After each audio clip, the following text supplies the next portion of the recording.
और आज की वीडियो में बात करने वाले हैं प्लैंक्स क्वांटम थ्योरी के बारे में।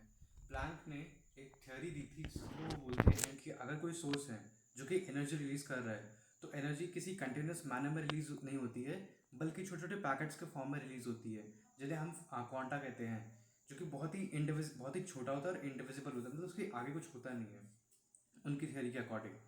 तो जैसे कि अगर कोई सोर्स है जो कि एनर्जी रिलीज कर रहा है, फॉर एग्जांपल लाइट, तो लाइट जब वो रिलीज करेगा तो एकदम कंटिन्यूस मैनर में नहीं आएगा, बल्कि छोटे छोटे पैकेट्स में आएगा, जिन्हें हम फोटॉन्स कहते हैं। प्लैंक ने बोला कि जो एनर्जी होगी इन फोटॉन्स की, वो उनकी फ्रीक्वेंसी की डायरेक्टली प्रोपोर्शनल होगी। और जब इसके उन्होंने इक्वेशन बनाया तो उन्हें एक कांस्टेंट दिखाई दिया जो कि था प्लैंक्स कांस्टेंट, जिन्होंने उनका नाम रखा प्लैंक्स कांस्टेंट, जिसकी वैल्यू थी 6.626 इंटू 10⁻³ जूल सेकेंड। इसकी वैल्यू, तो एनर्जी जो होगी फोटोन की वो एच न्यू होगी, मतलब energy of photon is H multiplied by nu, which is nu, where nu is the frequency of that particular photon और दैट पर्टिकुलर फोटोन और क्वांटा। और बोला उन्होंने कि ये is equal to H C by lambda के through भी निकाली जा सकती है।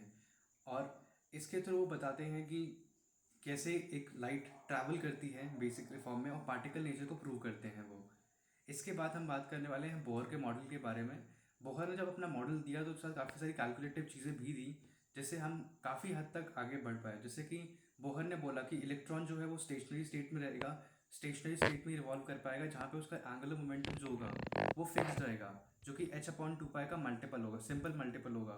मतलब h/2π की जो वैल्यू होगी उससे multiplied by into integer multiply होगा, तब उसका स्टेशनरी स्टेट दिखेगा। फॉर एग्जांपल अगर पहला स्टेशनरी स्टेट है तो उसमें जो इलेक्ट्रॉन है उसका एंगुलर मोमेंटम h/2π के इक्विवेलेंट होगा। अगर वो अगर सेकंड ऑर्बिटल सेकंड शेल में है या फिर सेकंड एनर्जी लेवल पे है तो उसका जो मल्टीपल जो उसका एंगुलर मोमेंटम होगा h/π होगा, या फिर 2h/2π। ऐसे करके उन्होंने स्टेशनरी स्टेट का कंसेप्ट दिया। लेकिन जो बहुत ही सीरियस लिमिटेशन बोहर के मॉडल में थी वो थी कि वो जो सिस्टम था उन्होंने हाइड्रोजन की कंसिडरेशन में लिखित दिया था।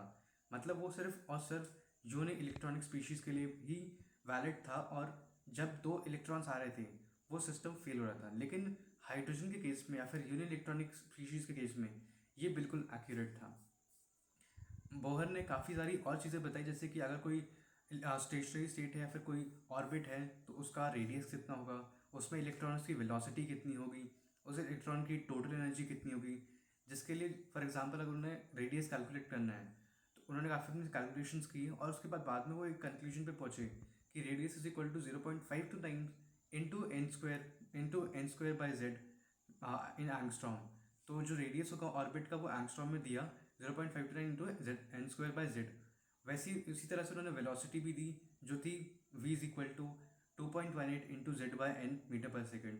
ऐसे उन्होंने टोटल एनर्जी का भी फॉर्मूला दिया जो कि था total energy is equal to -13.6 into z²/n² electron volt. Electron volt यहाँ पे एक एनर्जी की यूनिट है जो कि हम सब एटॉमिक पार्टिकल्स के लेवल पे यूज़ करते हैं।